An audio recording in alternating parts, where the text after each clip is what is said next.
many jobs, you'll simply submit a CV, but sometimes you'll need to fill in an application form. So what's different and how can you succeed? First, you'll likely start with the basics: contact details, education, work history. And that's not difficult, but it can be really time consuming. And you still need to take it seriously because it shows that you're serious about the job. Have all your documents ready and make sure everything is accurate and consistent. For example, we're officially the University of Portsmouth, not Portsmouth University. Now, there are two parts of applications that often trip people up: personal statements and competency questions.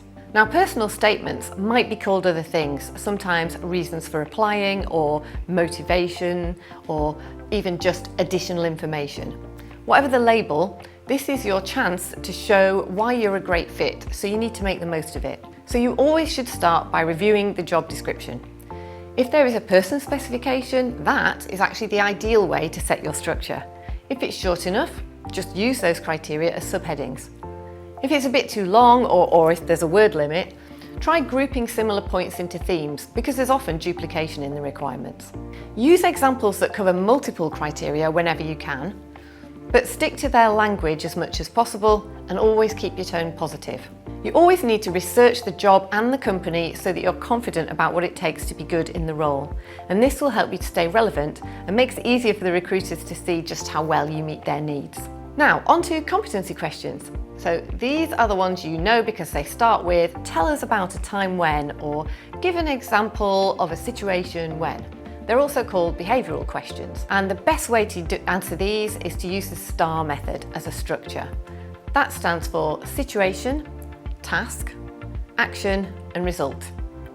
It's so well established you will find loads of information and examples online, including on our own website.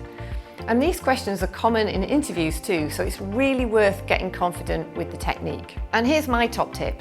Most people just don't give enough detail in the action part. Don't just say what you did, although that's important. You need to explain how you did it and why you chose that approach. So maybe what tools or techniques did you use, or how exactly did you decide that that was the best option? It's kind of like in maths exams. You need to show you're working out to get the full credit. And this helps to show that you weren't just lucky, you really understood what you were doing and could do it again in a new role. So to ace applications, take that form seriously, tailor your personal statement to the requirements of the job, and use the STAR model to answer competency questions. Research the role and company as best you can, and always aim to show how you meet their needs.